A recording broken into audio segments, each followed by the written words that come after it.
कर्जत तालुक्यातील नेरळ परिसरातील कुंभेगाव हद्दीत बिबट्याचे पायांचे ठसे आढळून आले आहेत, तर 2 दिवसापूर्वी येथील आदिवासी महिलांना देखील या भागामध्ये बिबट्या दिसल्याचे समोर आले आहे.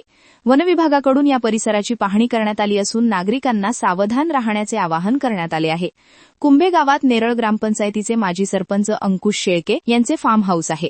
दिनांक 20 जानेवारी रोजी दुपारच्या सुमारास फार्म हाऊसच्या मुख्य गेट समोरील कच्च्या रस्त्यावर अनेक ठिकाणी बिबट्याचे पायाचे ठसे आढळून आले. याबाबत कर्जत वन विभागाचे अधिकारी जितेंद्र चव्हाण, वनरक्षक अभिमन्यू बारगजे, ज्ञानेश्वर मंडलिक व जयेंद्र कुंडे यांनी घटनास्थळी जाऊन परिसराची पाहणी केली.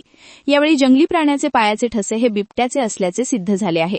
बिबट्या हा भास्कर व्हॅलीच्या बाजूने अंकुश शेळके यांच्या फार्म हाऊस शेजारील असलेल्या उल्हास नदी पात्राकडे गेल्याचा अंदाज वनविभागाच्या अधिकाऱ्यांनी वर्तवला आहे.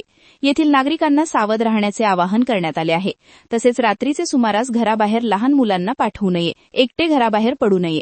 गरज लागल्यास हातात काठी व टॉर्च घेऊन समूहाने बाहेर पडावे असे आवाहन करण्यात आले आहे. या परिसरात नागरिकांच्या माहितीकरिता माथेरान वनक्षेत्र अधिकारी निलेश भुजबळ यांच्याकडून सूचना फलक लावण्यात येणार असल्याचे सांगण्यात आले आहे. मात्र नागरिकांच्या मनात बिबट्याच्या वावरामुळे प्रचंड भीतीचे वातावरण निर्माण झाले आहे.